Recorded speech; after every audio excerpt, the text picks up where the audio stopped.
Now the next character to talk about is someone that in my opinion is one of the coolest characters in the Dandadan story. We have Unji Zuma. Now the relationship that Zuma has with his powers are very similar to the relationship between Okarun and Turbo Granny, except in this case, Turbo Granny actually likes Okarun. Within Zuma's backstory, we learn that the origins of his powers come from an encounter with a yokai called Umbrella Boy. Now, as you could probably assume, Umbrella Boy is a yokai with the ability to manifest and control incredibly powerful umbrellas. These umbrellas, like I said, are incredibly powerful and act as the materialistic extensions of something similar to an All Out by Okarun. When in his yokai form, Zuma adopts a mask like the other yokai users, which covers up most of his face, leaving only his left eye and a portion of his forehead exposed. In a similar capacity to Okarun, he gains red stripes across his eyes and his hair transforms white. This transformation also leads to a shifting of his personality into someone more noble-minded towards his allies than he usually is.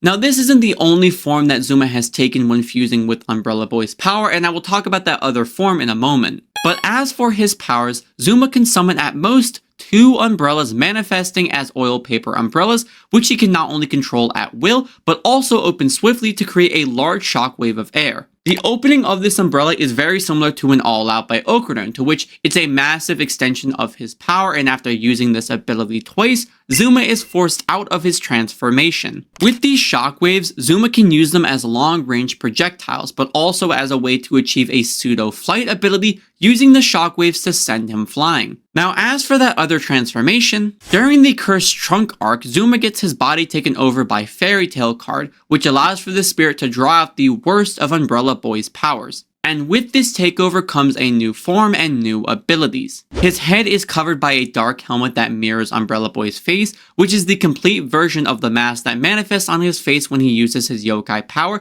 that extends all the way down to his collarbone. It also boasts a broad, gaping mouth with spiked teeth, occasionally revealing Zuma's own mouth inside. And in this form, Zuma balances on one leg, reminiscent of its single leg as a yokai. As for his powers in this form, Zuma does somewhat take a nerf here as he is only able to manifest a single umbrella. However, he can consistently open and close it without any repercussion to the umbrella or himself, resulting in several large shockwaves being sent across a battlefield. But aside from just shockwaves, the umbrellas are still incredibly durable and strong, and therefore can be used in close-range combat. Zuma thrusts his umbrellas at his opponent much like a lance and opens them to release the shockwaves as a destructive attack. He can also use the umbrellas as throwing weapons to attack from a distance, with his enhanced strength being able to generate enough force behind his umbrella to penetrate and knock back a good portion of soldiers in an army. And much like